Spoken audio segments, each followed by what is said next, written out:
ჩვენ ვებძვით არა კონკრეტულად რომელიმე ხელისუფლებას, არამედ ვებძვით რაღაც პოსტსაბჭოთა ლეშს, რომელიც ჯერ კიდევ დარჩენილია ამ ქვეყანაში. სამწუხაროდ ესე აღმოჩნდა, რომ ძალიან დიდწილად თაობებს შორის ბრძოლაც აღმოჩნდა. მე ვიტყოდი უფრო რომ უსამართლობის წინააღმდეგარი ჩემთვის პირადად ეს ბრძოლა. პროცესი სრულიად აშკარაა საით მიდის და არავითარი შანსი დიქტატურას საქართველოში 21 საუკუნეში არაა. მიდგებით მინა მაქვს სანამ ეს რაღაცა ეს გაურკვევება ჩვენ ქვეყანაში არ დასრულდება. აქ არავინ არ დანებდება, დავნებდებით, ჩავთვალეთ ფიზიკურად აღარ ვარსდებობთ. ეს უნდა დავიმახსოვროთ. აი დგომა მოიტანა ის რომ მთავრობა არის კიდევ თუ არალეგიტიმური, არჩევნები არალეგიტიმური, ხო? და დღესაც აი ეს მუშაობს, იმიტომ რომ ხედავს ამას ჩვენი მეგობარი ევროპელები რომ ჩვენი მისწრაფება არის ცივილიზებული სამყაროსკენ. ეს არის ძალიან დიდი ბრძოლა, რომლითაც ჩვენ უნდა მივაღწიოთ აუცილებლად შედეგს. ჩემი აზრით უკვე მიღწეული გვაქვს და მივაღწევთ კიდეც. პრინციპში არაფერი არ შეცვლილა რა, პირველი დღე, რო ვთქვა, პირველ დღეს რის გამოც გამოვედით ხალხი და მას მერე 200 დღე გავიდა, უფრო და უფრო მძიმდება სიტუაცია. ეს ადამიანები ისევ ციხეში არიან, აგერ მათედევიძე 21 წლის ბიჭი 4 წლით გაუშვეს ციხეში და ნელ-ნელა ეს საბოლოო განაჩენის დღე თითოეული პატიმრისთვის დადგება და მგონია რომ ძალიან მნიშვნელოვანია ახლა რომ ვაგრძნობინოთ ამ ადამიანებს ჩვენი მხარდაჭერა, იმიტომ რომ არ მგონია რომ რამე უფრო მნიშვნელოვანი იყოს ვიდრე ეს ადამიანები, რომლებიც ახლა ყველაზე დიდ გასაჭირში არიან. თავისუფლება ნიკოლოზ ჟავახიშვილი. თავისუფლება ანისა ცხადაძე. თავისუფლება რუსლან სივაკოვს. თავისუფლება გიორგი ტარიშვილი. თავისუფლება რევაზ კიკნაძეს. რუსეთის დამპალი იმპერია. დიდება საქართველოს.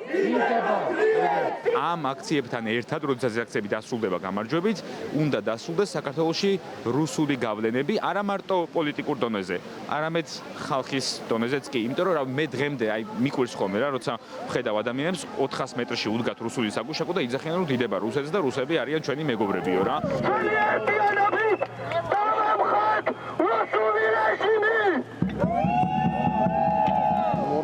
წელია აქ უყურებ პროცესებს, ესე იგი გარკვეული განწყობა ხალხის როგორ მოქმედებდა და სულიდა ხელისუფლებებს, მათ შორის საბჭოთასაც, რომელიც ბევრად უფრო მძიმე შემთხვევა იყო. ხა იმასთან შედარებით სხვა მცდელობები დიქტატურის დამყარების აქ ხა უფრო კარიკატურულია ცხადია. ზოგადი პროცესები სოფლიოში, ქვეყანაში, მე მგონი არ უტოვებს ადგილს იმას, რომ ხა რაღაც ჯგუფმა ადამიანებისა თქვას, რომ ეს ქვეყანა ჩემია, მინდა და ეს საკმარისი აღმოჩნდეს, ბუნებრივია, ეგრე არ არის.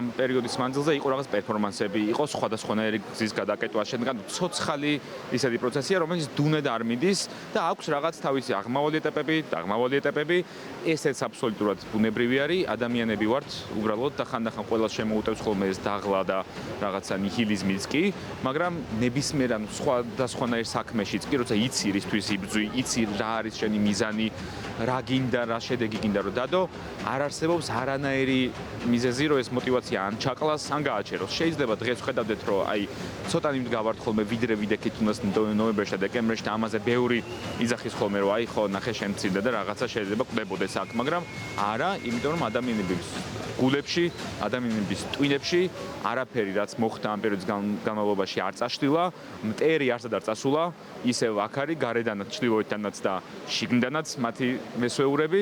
შესაბამისად, ეს პროტესტი დარწმუნებული ვარ, რომ აუცილებლად საბოლოო ჯამში მაინც გამოიღებს შედეგს. ადრე თუ გვიან. აქ უამრავ ისეთი ადამიანები გავიცანი, ბედნიერი ვარ.